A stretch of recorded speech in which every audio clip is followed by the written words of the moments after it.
All right, everybody, what is up? Welcome back in to Hoop Central on YouTube.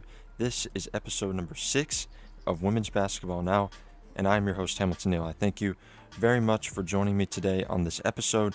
We are again covering women's basketball recruiting here in this episode, as we are going to give you an introduction to one of the best players in the class of 2024, five-star center Blanca Thomas at Charlotte Catholic High School in Charlotte, North Carolina, ranked 6th in the class by espnW. These rankings for the class of 2024 just came out a while ago, and no surprise to see her right there with that lofty ranking again at number 6.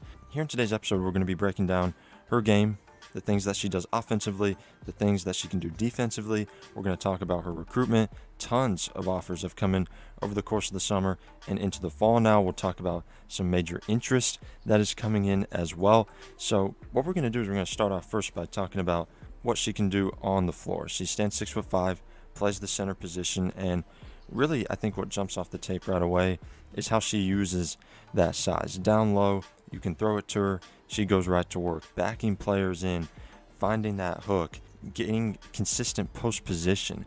These are things that elite post players have the ability to do. They can move around. They're not statues down there in the post. They get the ball and then they go to work. They're able to get to their spots on the blocks and make the necessary play for their team.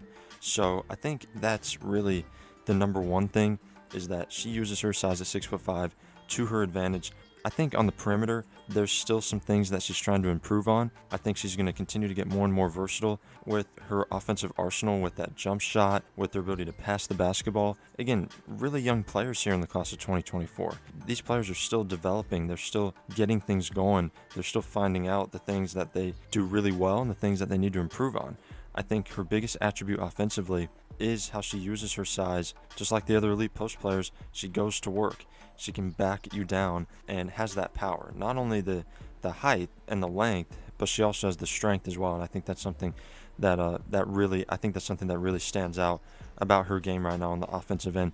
And on the defensive end, you again point to the size. At 6'5", with that length, she has the ability to shot block. But not only that, alter shots. That's something that does not show up on the stat sheet for any game, but it's something that is very, very important. Just as important as the things that do show up. And altering a shot like that can lead to a steal. It can lead to runouts in transition that lead to easy points on the offensive end. So when you're looking at her ability to block shots, her ability to alter shots, just as important. And with that size of 6'5", she's playing against a lot of players that are definitely not that tall. She has a huge advantage in the post with the teams that she's playing against. And she comes out of a great program there at Charlotte Catholic, very well coached team, successful program for a long time in boys and girls basketball. And she comes out of a state that produces quality recruits every single year. You know, is it California? Is it Florida? Is it Texas? No, North Carolina does not quite produce the players that come out of those states, but they do produce high quality, high major basketball players. Going back to December of 2020, Ole Miss was the only high major school that was recruiting her.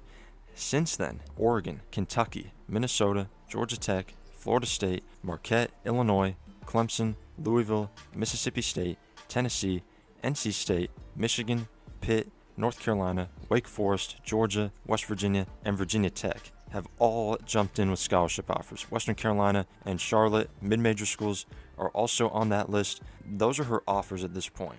All of those schools, a ton of impressive programs. You want to look at the Ducks, going to obviously some SEC schools, Tennessee, Mississippi State, going to the ACC with Florida State, Louisville, NC State, North Carolina. Just a very, very impressive list across the board, and we do expect more of those high major offers to come in. A major school showing interest right now is UConn. We talk about UConn recruiting different players across the board in different classes, and the level of interest is always varying. It might be very strong, it might be kind of in the middle, it might be more mild interest where they're kind of monitoring a player but they're not making them as much of a priority. I think they're definitely making Blanca Thomas a priority already, because Gino Auriemma and his staff members were just in Charlotte to watch a practice. A lot of other schools were there as well. So when you look at UConn, we're going to definitely be monitoring them in this recruitment, because in the class of 2024, in the post, they're recruiting Joyce Edwards, but I think going down the line, it's going to be less likely that they land her, with the fact that she's out of South Carolina. Gamecocks are hometown. They're definitely going to be the favorite there. So I think when you're looking at post players here in this class, Blanca Thomas should be the top priority, not only for UConn down the road, but for other top programs as well, and that's why you see so many of them jumping in with offers already. So definitely a lot to take in here with this recruitment already. I expect this offer list, when it's all said and done, to be in upwards of 30 to 40 offers. And I do expect other blue blood schools to jump in, and UConn is doing good to get in early right now, because with these players, as they build their lists and as they're visiting schools, like she has visited a lot of schools already, North Carolina, Louisville, NC State, you're going to find that player building rapport with other schools. You want to make sure that you're right there in on the action. So I think UConn's definitely going to monitor her. The way UConn extends their offers is very judicious.